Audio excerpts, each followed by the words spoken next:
Hello बच्चों, कैसे हो आप सब। बेटा हम सेकंड लेसन पढ़ रहे थे दादी माँ, जो हमारा कंप्लीट नहीं हुआ था। आज हम इस लेसन को कंप्लीट कर लेंगे। हमने पढ़ा था बेटा कि जो लेखक है इसमें वो अपनी दादी माँ को किसी को डांटते हुए देखता है, और वो कौन है? रामी की चाची। वो पैसे लेने आती है उधार के, तो दादी माँ उसे डांटती है और कहती है कि पहले के पैसे तो दिए नहीं और दोबारा पैसे मांगने आ गई है। तो अब आगे पढ़ेंगे बेटा, ध्यान से सुनना और समझना। दूंगी मालकिन रामी की चाची रोती हुई दोनों हाथ में आंचल पकड़े दादी माँ के पैरों की ओर झुकी। बिटिया की शादी आप न दया करेंगी तो उस बेचारी का निस्तार कैसे होगा। इसमें जो रामी की चाची है वो कह रही है दादी माँ को, मालकिन मैं पैसे दे दूंगी, सारे लौटा दूंगी। और वो दादी माँ के पैरों में झुक जाती है और कहती है कि मेरी बिटिया की शादी है, अगर आप दया नहीं करेंगे तो उसका उद्धार कैसे होगा। हट हट, अभी नहा के आ रही हूँ। दादी माँ पीछे हट गई। दादी माँ ने कहा दूर हट जा, मैं अभी नहा कर आई हूँ। जाने दो दादी, मैंने इस अप्रिय प्रसंग को हटाने की गरज से कहा, बेचारी गरीब है, दे देगी। लेखक कह रहे कि जब दादी माँ ने उसको डांट रही थी, दादी माँ उसको डांट रही थी, तो मैंने कहा कि जाने दो दादी माँ पैसे दे देगी, बेचारी गरीब है। चल चल, चला है समझाने। दादी माँ कह रही चल यहाँ से, मुझे समझाने चला है। मैं चुपके से आंगन की ओर चला गया और कई दिन बीत गए, मैं इस प्रसंग को एकदम भूल सा गया। एक दिन रास्ते में रामी की चाची मिली। वह दादी को पुतो फलो दूधो नहाओ का आशीर्वाद दे रही थी। मैंने पूछा क्या बात है धनो चाची, तो विहल होकर कहा, उरीन हो गई बेटा, भगवान भला करे। हमारी मालकिन का कल ही आई थी, पीछे का सभी रुपया छोड़ दिया, ऊपर से 10 रुपए का नोट देकर बोली, देखना धनो, जैसी तेरी बेटी वैसी मेरी, 10-5 के लिए हंसाई न हो, देवता है बेटा देवता। इसमें लेखक कह रहे हैं कि जब दादी माँ ने उससे कहा कि तू यहाँ से चला जा, तो मैं वहां से चुपचाप निकल गया और इस बात को मैं भूल गया था। और कई दिन बाद उसको कौन मिली थी? रामी की चाची मिली थी, और वो दादी माँ को बहुत सारा आशीर्वाद दे रही थी और कह रही थी कि बेटा वो बहुत ही अच्छी है, उसने मेरे पीछे वाला सारा कर्ज माफ कर दिया। और 10 रुपए देकर कहा कि बेटी की शादी है, जैसी तेरी बेटी वैसी मेरी बेटी है, इस 10-5 रुपए के लिए हंसाई मतलब कि बेइज्जती नहीं होनी चाहिए। और रामी की चाची कह रही है बेटा देवता है देवता। कौन है देवता? दादी माँ। उस रोज तो बहुत डांट रही थी। मैंने पूछा, लेखक कह रहा है कि उस दिन तो दादी माँ तुम्हें बहुत डांट रही थी। वह तो बड़े लोगों का काम है बाबू, रुपया देकर डांटे भी न तो भला तो लाभ क्या। मैं मन ही मन इस तर्क पर हंसता हुआ आगे बढ़ गया। उसके बाद जो रामी की चाची है वो कह रही है ये तो बड़े लोगों का काम है, अगर पैसे देकर डांटे भी नहीं तो फिर क्या लाभ है।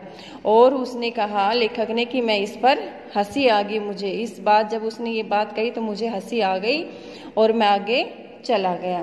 किशन के विवाह के दिनों की बात है। विवाह के 4-5 रोज से ही औरतें रात भर गीत गाती। विवाह की रात को अभिनय भी होता है, प्राय एक ही कथा का हुआ करता है। उसमें विवाह से लेकर उत्पत्ति तक के भी दृश्य दिखाए जाते। सभी पार्ट औरतें ही करती है। मैं बीमार होने के कारण बारात में न जा सका। मेरा ममेरा भाई राघव दालान में सो रहा था, वह भी बारात के बाद ही पहुंचा था। औरतों ने उस पर भी आपत्ति की थी। दादी माँ बिगड़ी, लड़के से क्या पड़ता है, लड़के और ब्रह्मा का मन एक सा होता है। फिर इसमें जो लेखक है वो अपने किशन भैया की शादी के दिनों की बात को याद करता है और कहता है कि 4-5 रोज पहले से ही औरतें रात को गीत गाते हैं। ठीक है, ये तो बेटा आपने भी देखा होगा कि जब घर में शादी होती है, शादी का माहौल होता है, तो रात को सभी औरतें गीत गाती हैं और एक नाटक भी करती है। उसमें सभी जो ये काम करती है वो कौन करती है? सभी औरतें करती है। और इसमें लेखक कह रहे कि मैं बीमार हो गया था तो मैं बारात में नहीं जा सका, और मेरा जो भाई है राघव, मेरा भाई राघव, वो भी बारात में नहीं गया और हम वहीं पर रह गए। तो इस पर क्या हुआ था, जो औरतें थी उन्होंने उन पर आपत्ति की थी कि यहाँ पर लड़के नहीं रह सकते। दादी माँ बिगड़ी, मतलब दादी माँ को गुस्सा आया। लड़के से क्या पर्दा, मतलब कि हम ये तो छोटे बच्चे हैं, लड़के और ब्रह्मा का मन एक सा होता है। किसके लिए कह रही है? लेखक और उसके ममेरा भाई जो राघव है उसके लिए कह रही है दादी माँ। मुझे भी पास ही चारपाई पर चादर उड़ाकर दादी माँ ने चुपके से सुला दिया था। बड़ी हंसी आ रही थी, सोचा कहीं जोर से हंस दूं, भेद खुल जाए, निकाल बाहर किया जाऊंगा, पर भाभी की बात पर हंसी न रुक सकी और भंडाफोड़ हो गया। वो कह रहे हैं कि मुझे जब वहां पर औरतें गीत गा रही थी, अभिनय कर रही थी, मतलब कि नाटक कर रही थी, तो मुझे भी दादी माँ ने वहीं पर सुला दिया चादर उड़ा के। और वो जो औरतें अभिनय नाटक कर रही थी वो बड़े हंसी वाले कर रही थी, जिसे लेखक को सुनकर बड़ी हंसी आ रही थी और वो अपनी हंसी को रोक रहे थे, लेकिन उनसे हंसी नहीं रुकी थी। देबू की माँ ने चादर खींच ली। कहो दादी, ये कौन सा बच्चा सोया बेचारा रोता है, शायद दूध तो पिला दो। हाथापाई शुरू। दादी माँ बिगड़ी लड़के से क्यों लगती है?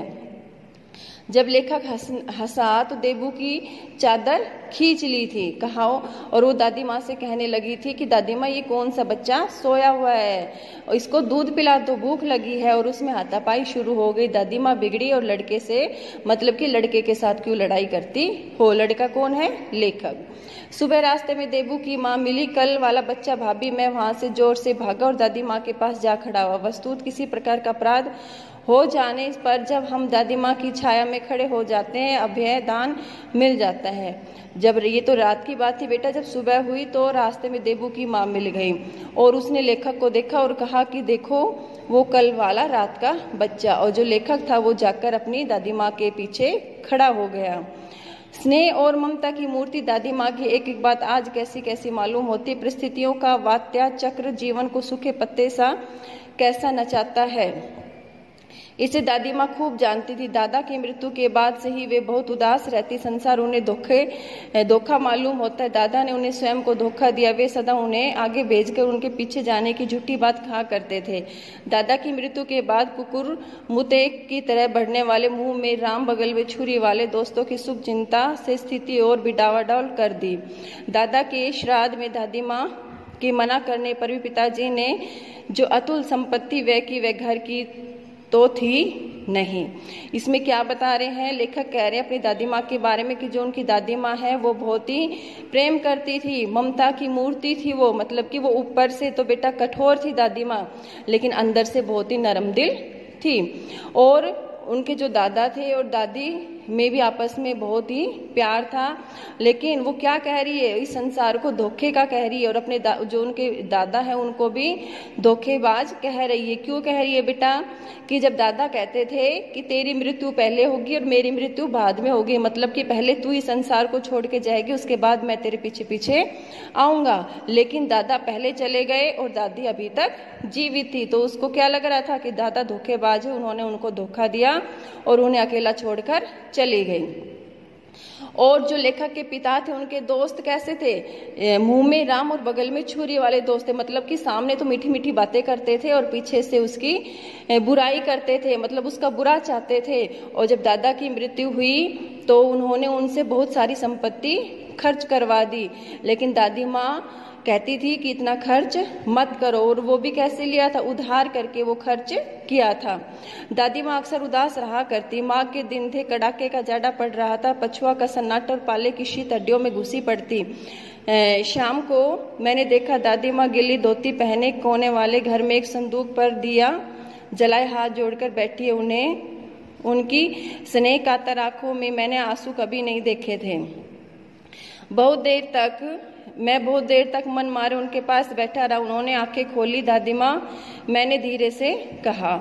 इसमें लेखक कह रहे हैं कि दादा की मृत्यु के बाद दादी क्या हो गई? उदास रहने लगी थी। और एक दिन माघ के दिन थे। माघ बेटा एक देसी महीना होता है, तो कड़ाके का जाड़ा था, मतलब कि बहुत तेज ठंड हो रही थी। और दादी माँ क्या कर रही थी?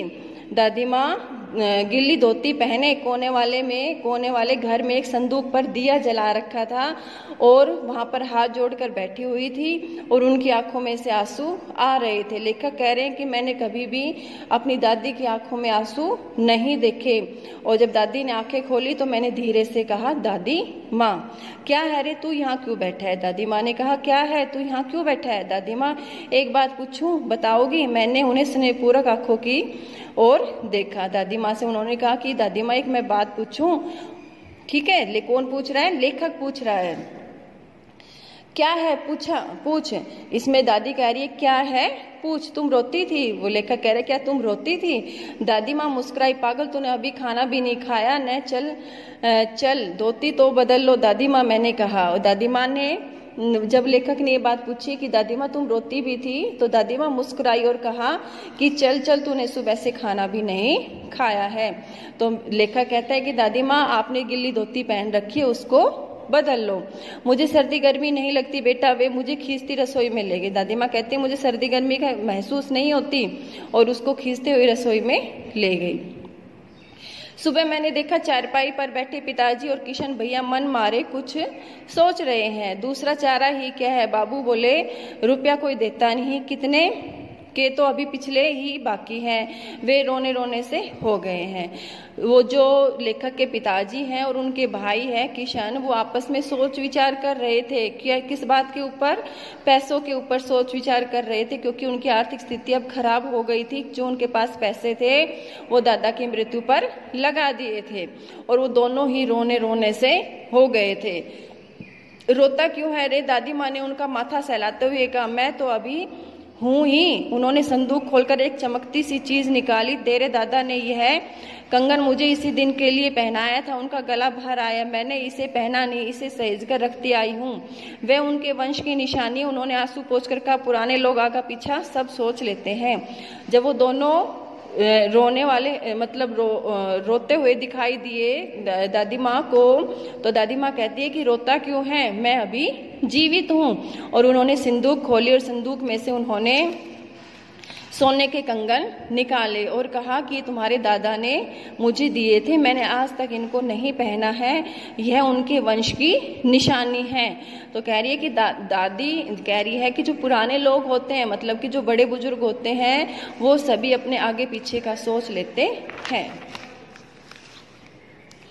सचमुच मुझे दादी माँ शापभ्रष्ट देवी सी लगी। इसमें लेखक कह रहे कि सचमुच मुझे जो हमारी दादी माँ है वो एक देवी लगी।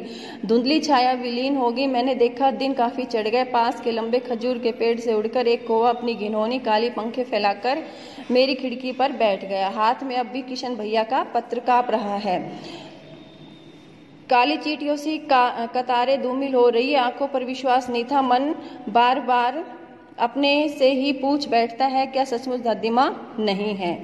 बेटा ये सब चीजें लेखक तब याद करता है जब उसको किशन भैया जो उसके बड़े भाई हैं उनका पत्र मिलता है, और उस पत्र में लिखा होता है कि उनकी दादी माँ अब इस दुनिया में नहीं रही है। तब वो अपने बचपन की बातें याद करते हैं और दादी माँ का जो स्नेह है उसको याद करते हैं। तो उनको मतलब वो पत्र पढ़कर भी विश्वास नहीं होता कि दादी माँ अब इस दुनिया में नहीं रही है। तो बेटा इस लेसन में लेखक ने अपनी दादी माँ के प्रेम का वर्णन किया है, और जो उन्होंने बचपन में महसूस किया, उनकी जो आर्थिक स्थिति थी, जो उनको कवार का जो महीना आता था उसमें नहाना, जो गंदपूर्ण जो पानी होता था उसमें नहाना बहुत अच्छा लगता था। तो वो सभी अपने बचपन की बातें याद करता है और अपनी दादी माँ को याद करता है। तो इस लेसन में बेटा इतना ही है। ये हमारा लेसन कंप्लीट हो गया है। मैं उम्मीद करती हूँ समझ में आया होगा। Thank you.